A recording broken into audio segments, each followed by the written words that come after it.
Part 1. The story of peace, harmony, and authentic love. Die, rise, and come again.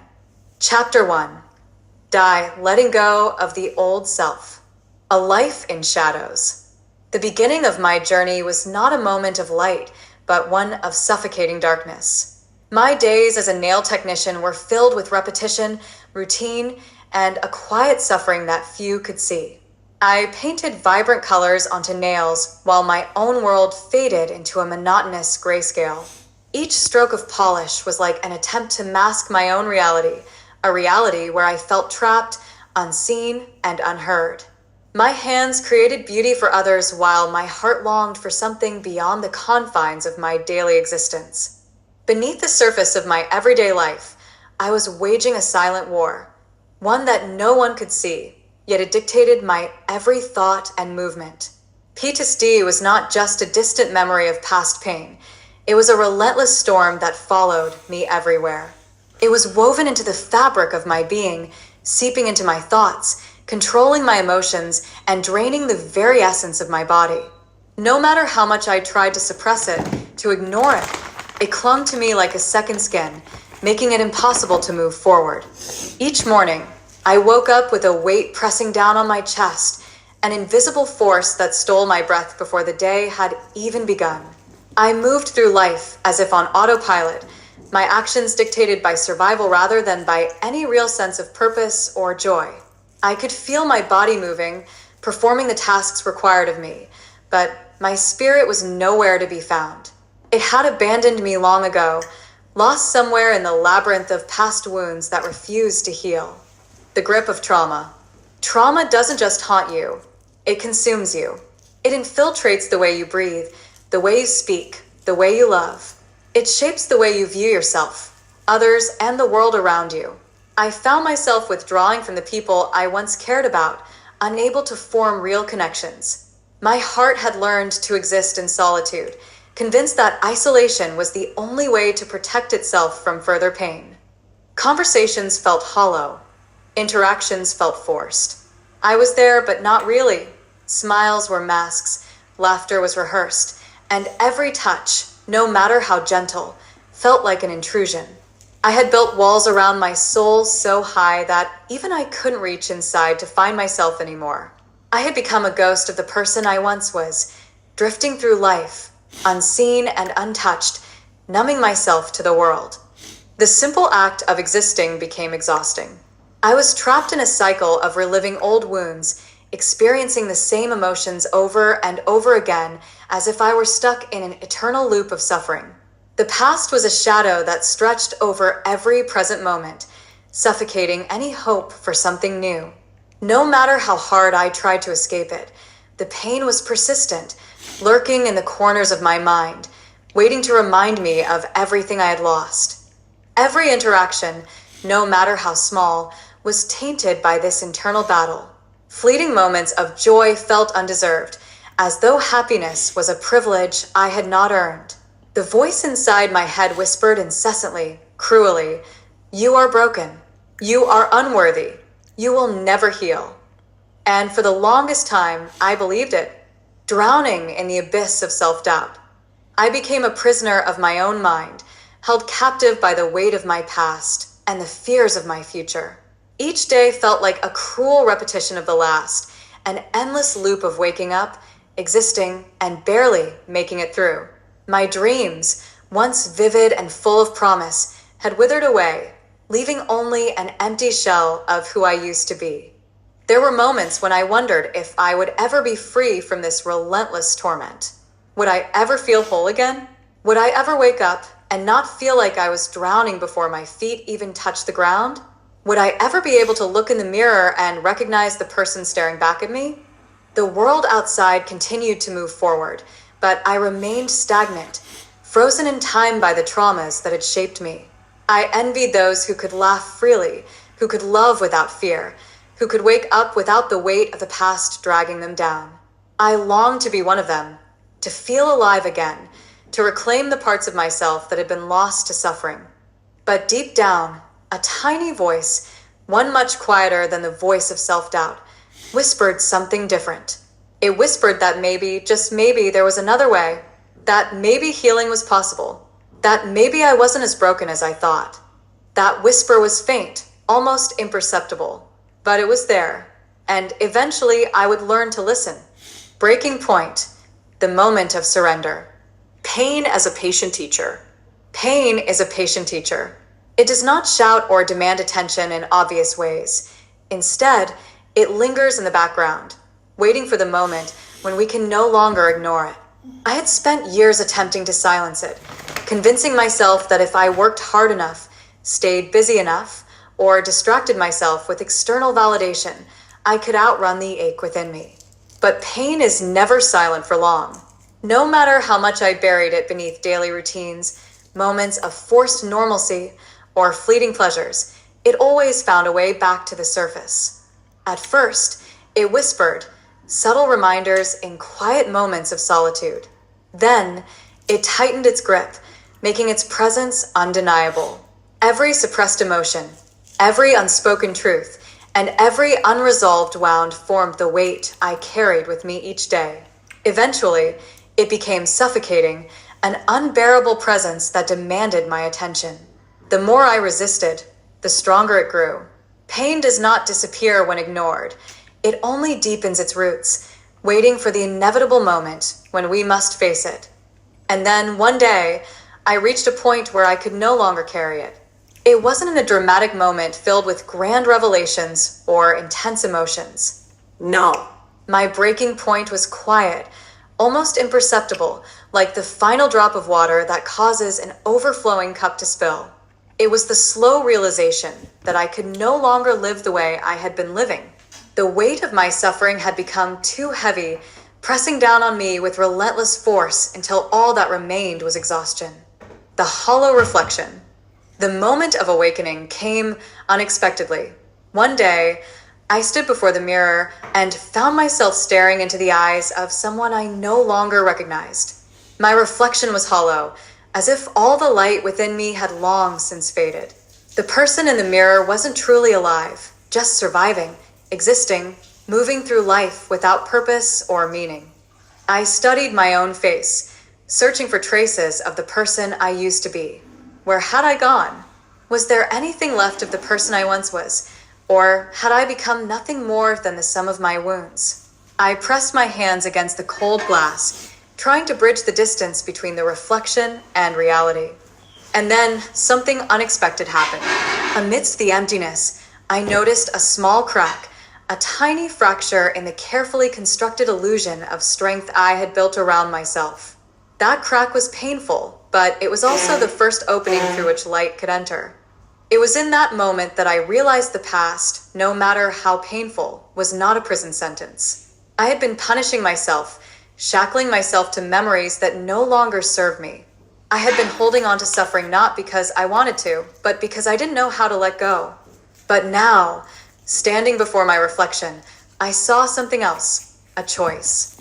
I could continue to carry this pain, allowing it to define me, or I could begin the process of healing. The power of letting go. Healing does not begin with fixing what is broken. It begins with surrender. I had spent years resisting, trying to patch the wounds of the past with temporary distractions and avoidance. But healing does not come from avoidance. It comes from acceptance. I had to acknowledge that I was holding on to pain that no longer served me, not because I needed it, but because I was afraid of what would happen if I let go. For so long, my pain had been my identity. It had shaped the way I saw the world, the way I interacted with others, the way I viewed myself. It had been my shadow, my companion, my constant reminder of everything I had endured. Without it, who would I be? But then, I understood something profound. Pain and identity are not the same. I had built my life around my suffering, convincing myself that it was an inescapable part of who I was. But suffering was never meant to be a home.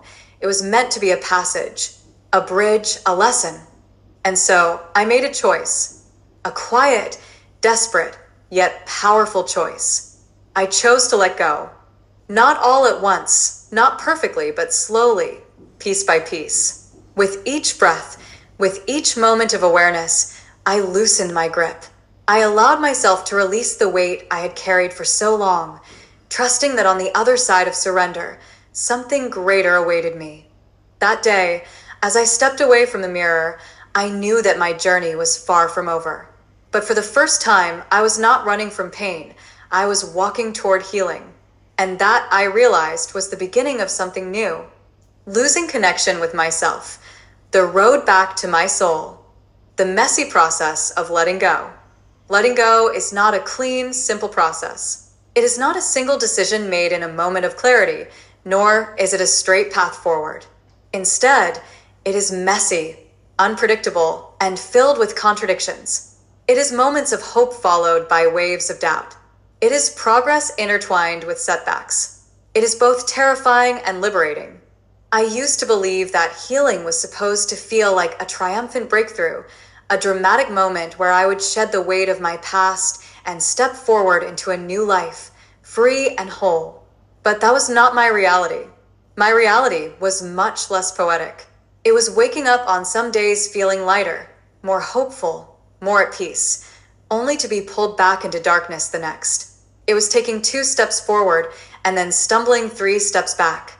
It was facing my fears, only to run from them again the very next day.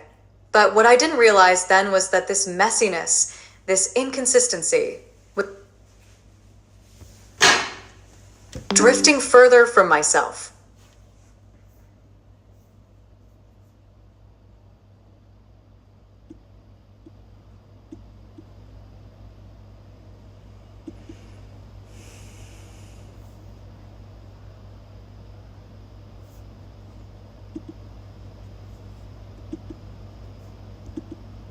And myself.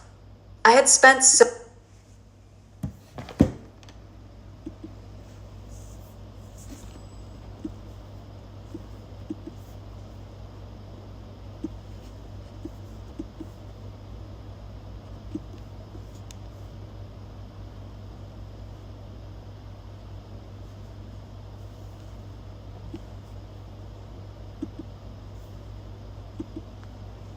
Through this process, I started to see just how disconnected I had become, not just from the world, but from myself. I had spent so many years in survival mode that I had lost touch with the very essence of who I was. My passions, my dreams, my sense of purpose had all been buried beneath years of self-preservation. It was as if I had been living with blinders on, unable to see anything beyond the pain I had endured. There was a time when I was full of life, when creativity flowed effortlessly, when I felt connected to the world around me. But trauma does not just steal joy, it steals identity. I had abandoned the things that once made me feel alive. The laughter, the spontaneity, the freedom of movement, each had been sacrificed in an attempt to protect myself. In my desperate quest to avoid further pain, I had unknowingly shielded myself from joy as well. I built walls so high, so impenetrable, that nothing, no love, no passion, no excitement could reach me. The walls that I once believed were keeping me safe had, in reality, imprisoned me. But walls are not protection. They are isolation. And I was tired of being alone, reconnecting with myself, one step at a time. I didn't wake up one morning with an epiphany that suddenly made everything better. I didn't have a moment of divine inspiration where I suddenly felt whole again. Instead, I took small, quiet steps toward remembering who I was. At first, it was something as simple as listening to a song I used to love, one that reminded me of a version of myself I had long forgotten. Then it was stepping outside in the early morning light, taking deep breaths of fresh air, feeling the sun on my skin. I picked up a book I had once cherished, running my fingers over its worn pages as if trying to absorb the wisdom within them. Healing, I realized, is not always about doing something extraordinary. Sometimes it is about remembering the ordinary. It is about rediscovering the small things that once made life feel beautiful. There were days when I felt like I was making progress, days when I felt lighter, when I could see glimpses of the person I was meant to be. And then there were days when I felt like I had fallen right back into the abyss, drowning in the same pain I had fought so hard to escape. But I learned that healing is not about perfection. It is about persistence. It is about continuing to show up for yourself, even on the days when everything feels hopeless. I started writing again. At first, the words felt foreign, like I was trying to speak a language I had long forgotten. But over time, they became my medicine. I wrote without filters, without judgment, allowing every emotion, every hidden thought, every suppressed feeling to spill onto the page. Writing allowed me to see my pain not as an enemy, but as a story, one that I could rewrite. I no longer had to be the victim. I could be the author. And that single realization changed everything. Realizing the power within.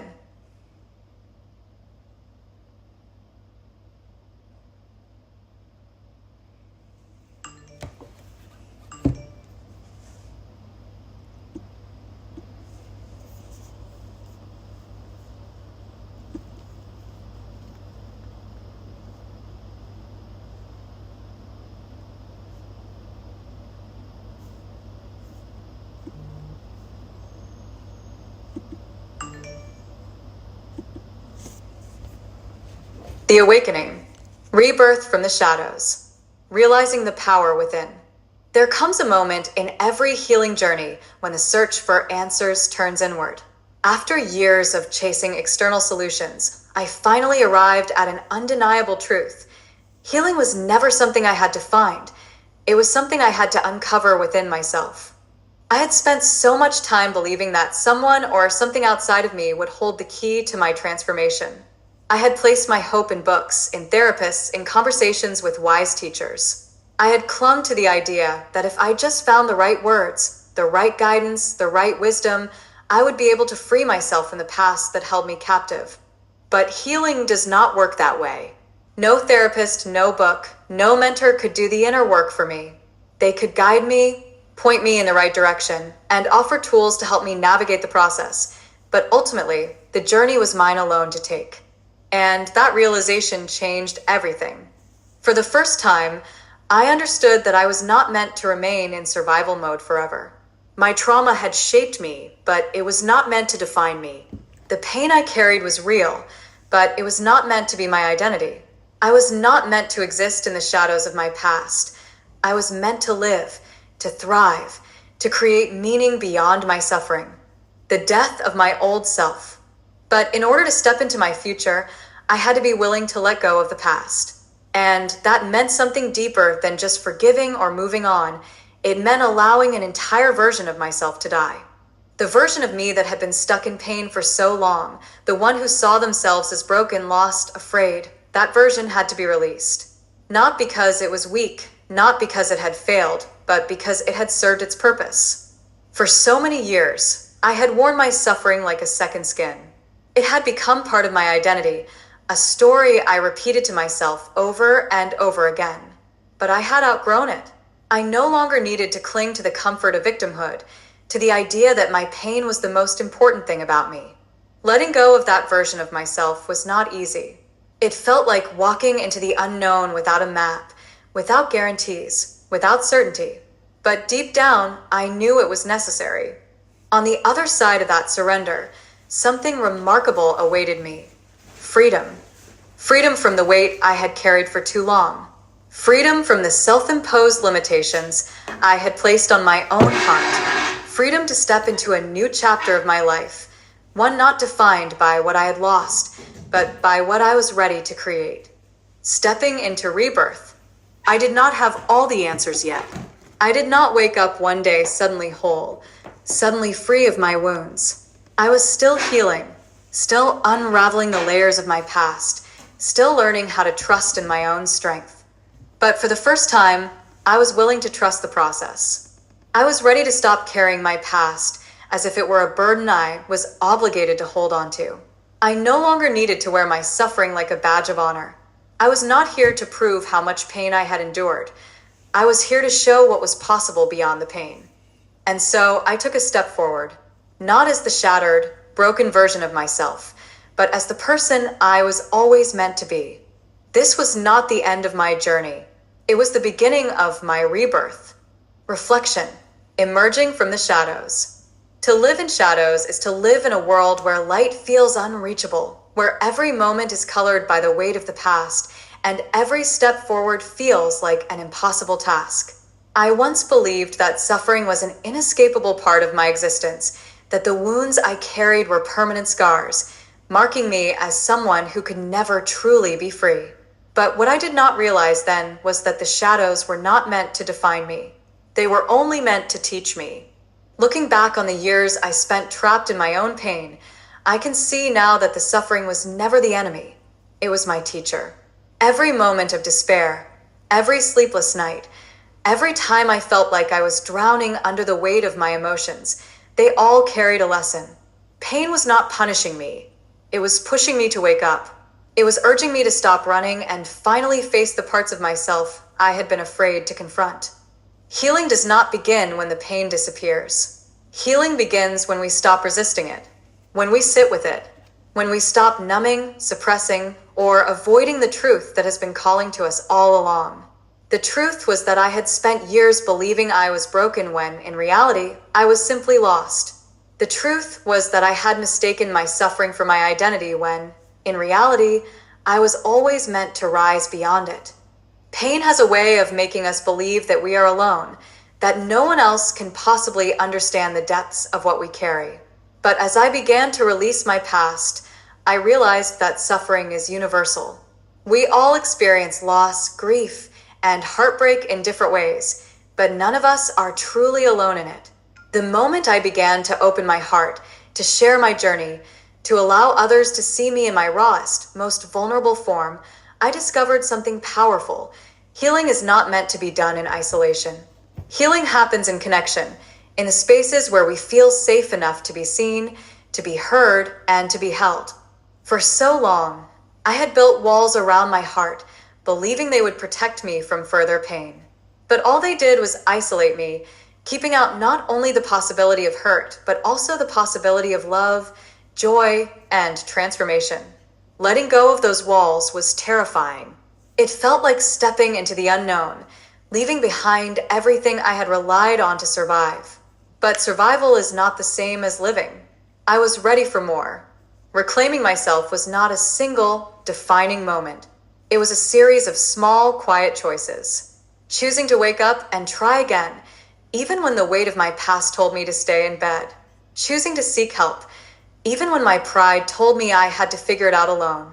Choosing to believe in my own worth, even when the voice of doubt whispered otherwise.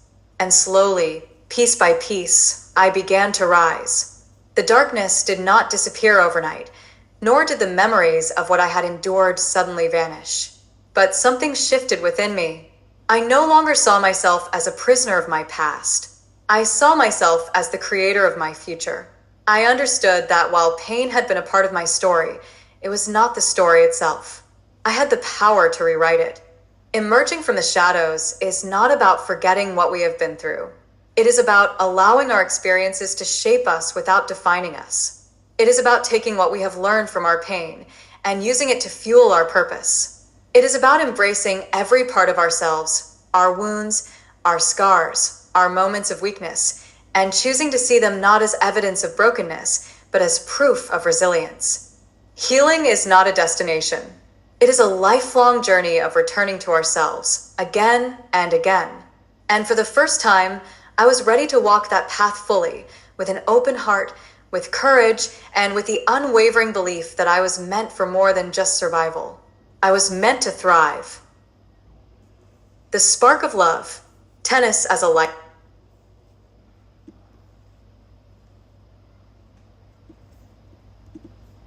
The spark of love.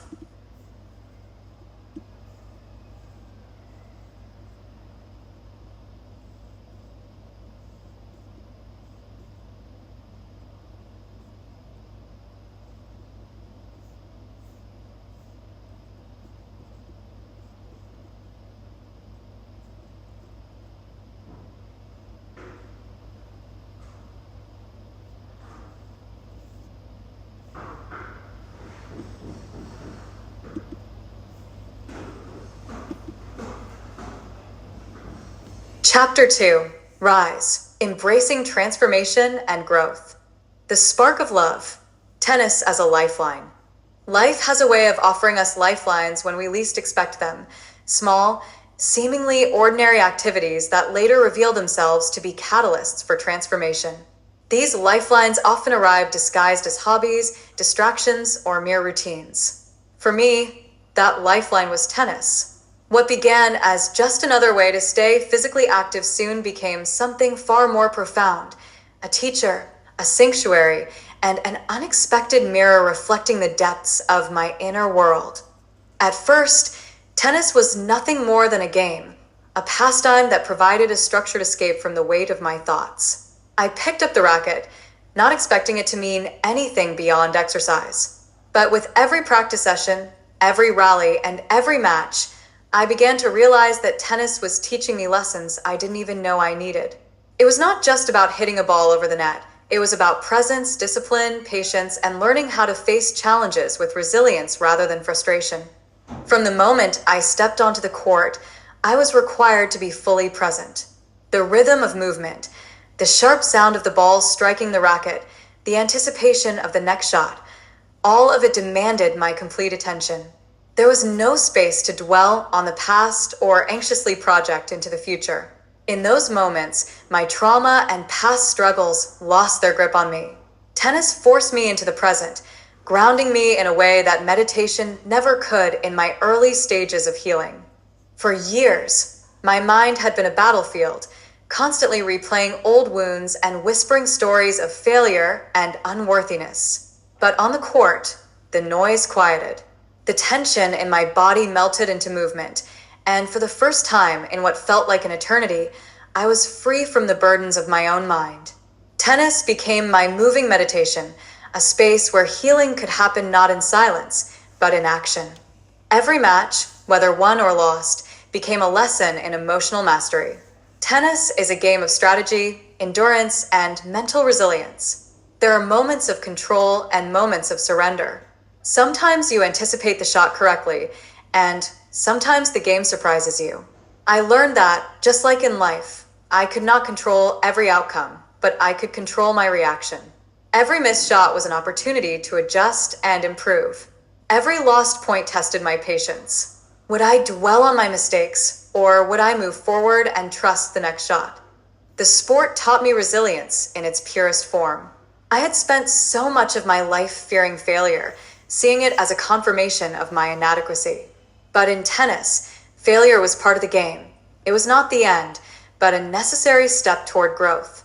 If I let frustration consume me, I would lose the next point. If I carried my mistakes forward instead of releasing them, I would find myself paralyzed by hesitation. Tennis forced me to let go, to trust the flow of the game, and to move with grace through both victory and defeat. Beyond resilience, tennis also revealed to me the importance of balance. Every shot required a delicate dance between effort and ease, between control and release. A player who swings too forcefully loses accuracy. A player who hesitates loses power. The key was finding the middle ground, the sweet spot where force and flow existed in harmony. It mirrored what I had been seeking in my life for so long: the ability to balance ambition with self-compassion, movement with stillness, discipline with gentleness. Through this sport, I also began to reconnect with my body in ways I had never experienced before. Trauma had left me feeling disconnected, as though my body and mind were separate entities rather than a unified whole. But tennis required full body engagement. It was a sport that demanded physical agility, mental sharpness, and emotional regulation all at once. With every game, I rebuilt the connection between my body, mind, and spirit. I came to understand that healing does not always happen in stillness. Sometimes healing happens in movement, in the simple act of showing up, of pushing forward, of trusting the process even when results are not immediate. Tennis taught me how to persist, even when improvement felt slow, even when I wanted to quit. It showed me that setbacks were not signs of failure, but opportunities to refine my skills, my mindset, and my ability to adapt. Most importantly, tennis became a metaphor for my transformation. The same principles that applied to the game, focus, resilience, adaptability, could be applied to my life. Just as I learned to adjust my strategy on the court, I learned to adjust my mindset in life. Just as I learned to bounce back from a lost point, I learned to recover from past wounds and keep moving forward. Just as I learned to trust the rhythm of the game, I learned to trust the unfolding of my own journey. What started as a simple game became a pathway to self-mastery. It became a practice of mindfulness, an avenue for emotional release, and a daily reminder that I was capable of growth, no matter how many times I had felt broken. Tennis was not just a sport, it was a teacher guiding me back to myself. Education, unlocking my path to freedom. Education became the bridge between who I was and who I was destined to become. While tennis healed my body and spirit, it was education that awakened my mind. It gave me the language to understand my struggles, the wisdom to process them, and the tools to transform my pain into purpose. But my relationship with learning had not always been this way. For most of my life, I had seen education as an external force, something required by school, dictated by teachers, and measured by grades. It was a system that felt more like an obligation than an opportunity. I associated learning with memorization, rigid rules, and societal expectations rather than growth, empowerment, and self-discovery. But when life pushed me into the depths of my struggles, I began searching for answers that traditional education had never provided. I turned to books, but this time, not as textbooks filled with academic pressures, but as gateways to transformation. In their pages, I found what I had been searching for: wisdom, guidance, and perspectives that spoke directly to my soul. These books became my silent mentors, offering insights that no classroom had ever taught me. I devoured literature on psychology, self-mastery, spirituality, holistic healing, and leadership, realizing that every word, every concept had the power to reshape the way I saw myself and the world. I studied psychology to understand my trauma, to make sense of the emotions and unconscious patterns that had shaped my life for so long. I read about leadership, not from the perspective of authority or control, but as a path of self-mastery, service, and purpose-driven influence. I explored holistic healing, recognizing that true transformation was not just about the mind, but required an integration of body, mind, and spirit into a harmonious whole. Through these teachings, I began to understand something profound. My past did not define me. My pain was not my identity. My future was still unwritten. With every page I turned, I felt the walls of my old self begin to crumble. I saw my pain not as an obstacle, but as a teacher. I began to realize that the way I had viewed myself, my experiences, and my limitations was nothing more than a conditioned belief, one that could be rewritten, reframed, and ultimately transcended. For the first time, I saw that healing was possible, that transformation was not just a distant dream, but a tangible reality I could create. Seeking wisdom beyond books. But education was not just about reading. It was about learning through experience, through mentors, through the wisdom of those who had walked this path before me. I sought out teachers, guides, and leaders, people who had taken their pain and transformed it into something powerful. I learned through their journeys, their struggles, and their breakthroughs. These were individuals who had walked through fire and emerged stronger, wiser, and more aligned with their purpose. Their stories became proof that transformation was real, that self-actualization was within my reach if I was willing to commit to the process. I began to study not just what they taught, but how they lived, how they carried themselves, how they approached challenges, how they turned pain into wisdom and wisdom into impact. Some of these mentors I met in person, while others I encountered through their writings, lectures, and teachings. But all of them expanded my vision of what was possible. As I absorbed their insights, I felt something shifting inside me. I was no longer just surviving, I was awakening. I was no longer looking at my life through the lens of limitation and suffering, but through the eyes of growth and potential. I realized that the greatest teachers are not the ones who give you answers, but the ones who help you uncover the answers already within you. This realization led me to explore mindfulness, self-awareness, and the science of transformation. I began studying how our beliefs shape our reality, how our subconscious programming influences our choices, and how self-actualization is a journey of aligning with one's highest self. I learned that true education is not about collecting information. It is about deep understanding, inner reflection, and the application of knowledge in a way that transforms lives. Education as the key to my freedom. The more I learned, the more I realized I was not a victim of my circumstances. I was the author of my own story. The limitations I had once believed were illusions. The pain I had carried was not a life sentence, and the life I had dreamed of was not out of reach. It was waiting for me to claim it. But this transformation was not just theoretical. With each insight I gained, I applied it to my life. I took what I learned about emotional healing and began practicing mindfulness, breath work, and meditation. I took what I learned about leadership and began refining my vision for how I could serve, impact, and uplift others. I took what I learned about self-actualization and began living with greater intention, clarity, and purpose. I was no longer drifting. I was designing. I was no longer waiting for my life to change. I was actively creating that change. Education had unlocked something profound within me, the ability to see myself beyond my past. It had given me the tools to redefine who I was, to reclaim control over my life, and to step fully into the person I was meant to be. Most importantly, it had given me freedom, the most powerful kind of freedom, the freedom of self-awareness, self-mastery, and limitless potential. Healing through meditation, the path to inner transformation. Tennis strengthened my body. Education empowered my mind. But meditation was the bridge that connected them both. It was the missing link between my physical, mental, and emotional healing.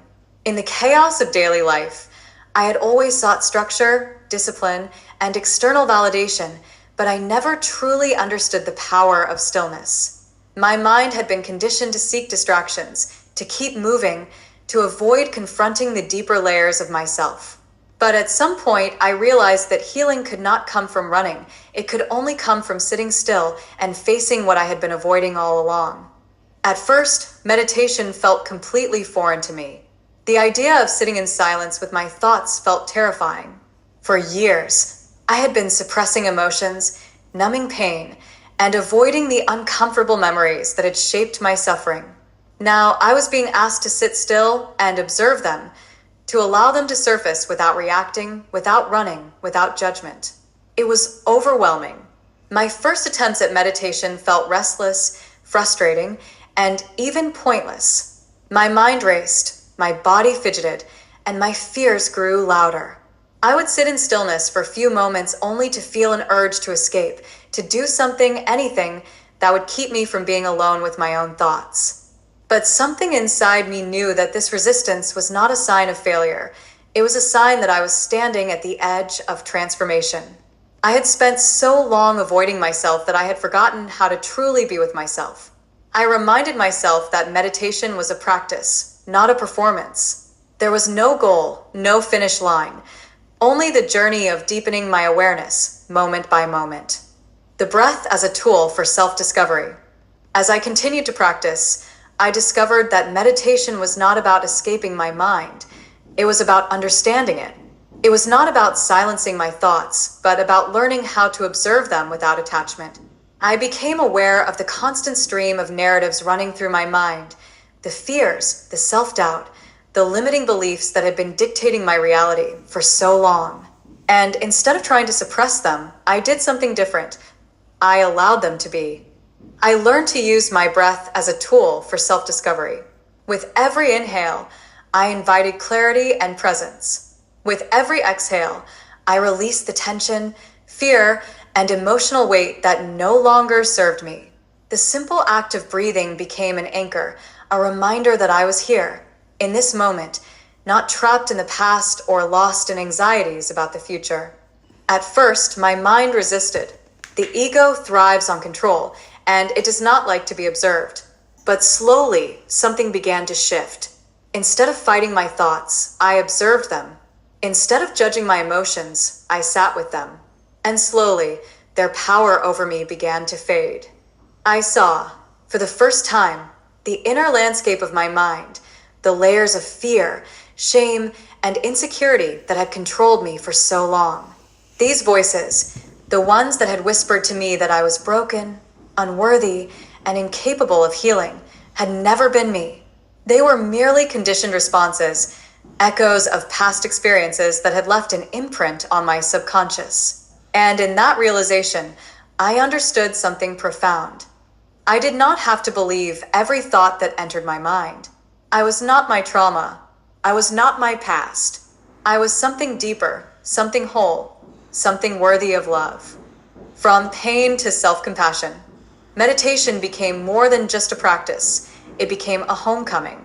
It was the space where I could return to myself, where I could find peace amidst the chaos, and where I could learn to embrace all aspects of who I was, without shame, without resistance, without fear.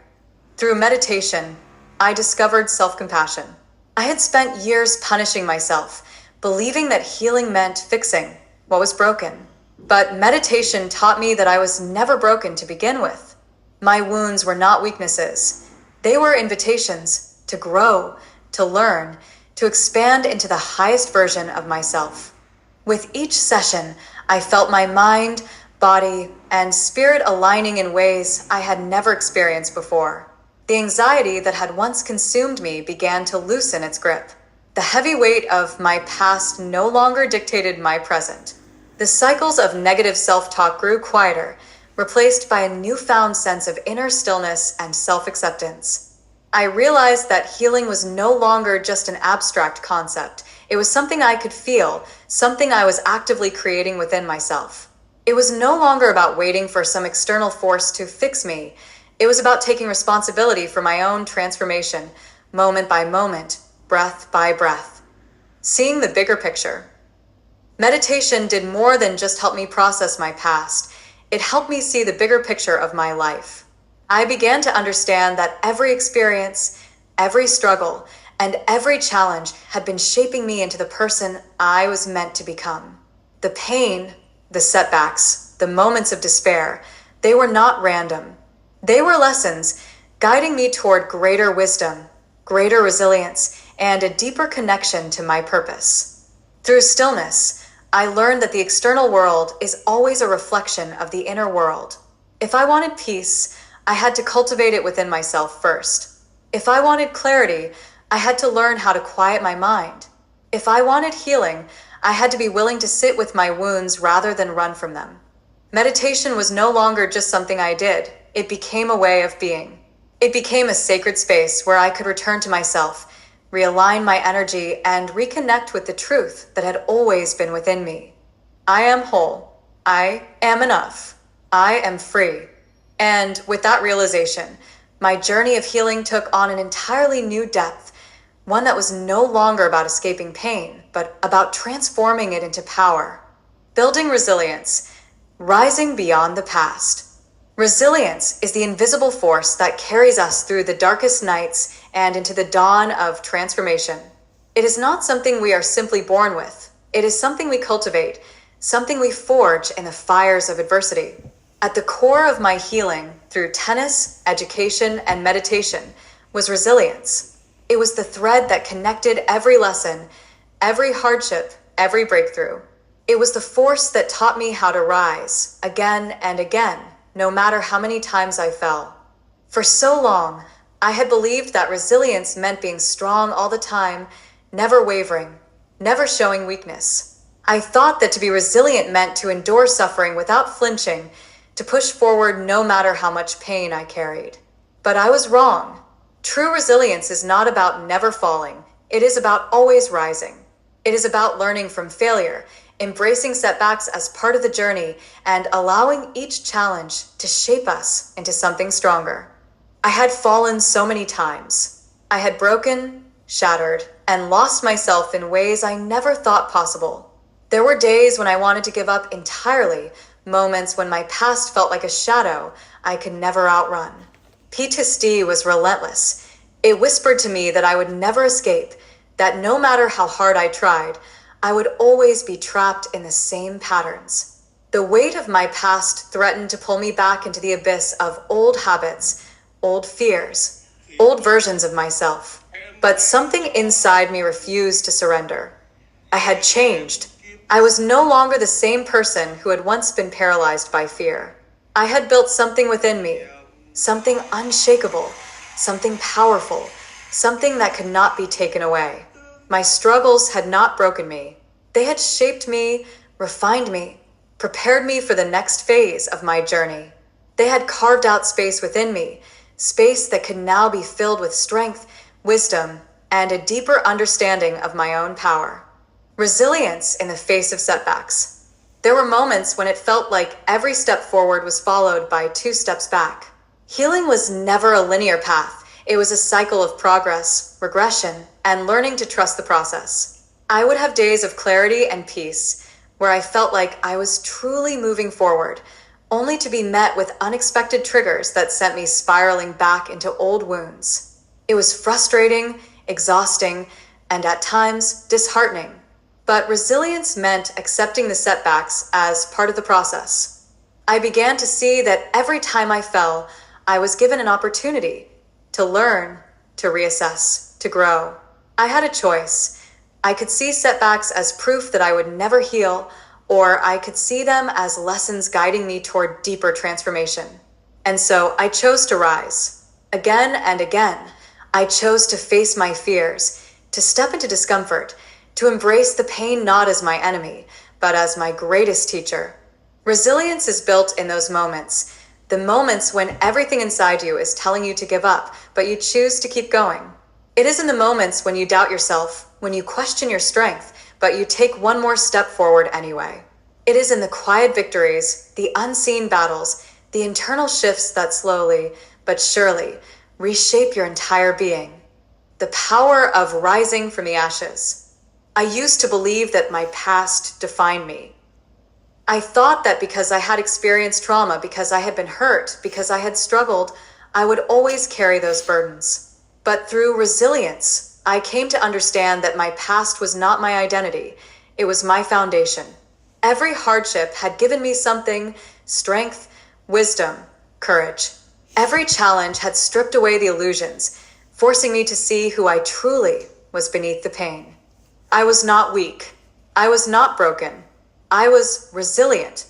This chapter of my life was about transformation, about rising from the ashes of my past, stepping into my power, and embracing the limitless potential that had always been within me.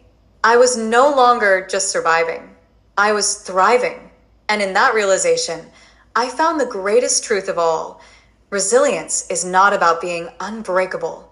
It is about knowing that even when you break, you have the power to rebuild yourself, stronger than before. Reflection on rising, the power of transformation. Growth is often an uncomfortable process, one that requires us to move beyond our limitations and step into the unknown. Rising from the ashes of the past is not a single moment of breakthrough, but a continuous process of learning, adapting, and becoming. As I reflect on this chapter of my journey, I see how every challenge, every lesson, and every shift in perspective was preparing me for a life of greater purpose. Rising was not just about leaving behind old pain. It was about stepping fully into the person I was always meant to be. Through tennis, I learned the discipline of presence, the resilience of adapting to challenges, and the beauty of balance. The court became my sanctuary, a place where I could exist in the present moment, free from the burdens of the past. Every movement, every stroke of the racket, and every deep breath in between points reminded me that healing could happen in motion. It was not just about winning or losing. It was about learning how to trust myself, how to adjust, and how to keep playing no matter how many times I missed a shot. Education, on the other hand, awakened my mind in ways I had never anticipated. It was no longer just about accumulating knowledge, but about self-discovery. Books became my mentors, and learning became my gateway to freedom. I realized that understanding my struggles, my emotions, and my past was the key to unlocking my future. The more I studied leadership, psychology, and self-actualization, the more I saw that transformation was an inner journey. No external force could change my life until I shifted my internal world. Meditation, however, was the bridge that connected everything. It allowed me to sit in silence with myself, to observe my thoughts without judgment, and to let go of the narratives that had once controlled me. The stillness terrified me at first, but over time, I began to see the power of surrender. My breath became my anchor, guiding me through the waves of doubt, fear, and uncertainty. Meditation was not about escaping. It was about meeting myself in the depths of my own mind and realizing that I was not my past, my trauma, or my fears. I was something deeper, something whole, something capable of healing. As I rose from the depths of my struggles, I came to understand the true meaning of resilience. It was not about never falling, it was about always rising. It was about learning to embrace the setbacks as stepping stones rather than barriers. Every moment of doubt was an opportunity to strengthen my resolve. Every time I wanted to give up, I was given a choice: to retreat into old patterns or to step forward into transformation. I chose to rise. Again and again, I chose to believe that I was capable of something greater. The most profound realization in my journey was this: I was never broken. I had simply been buried beneath layers of pain, fear, and conditioning. Rising was not about becoming someone new. It was about unearthing the person I had always been. It was about peeling back the layers of doubt and rediscovering my own power. And in that realization, I found the greatest truth of all. I was not just surviving, I was thriving. Rebirth through love and purpose.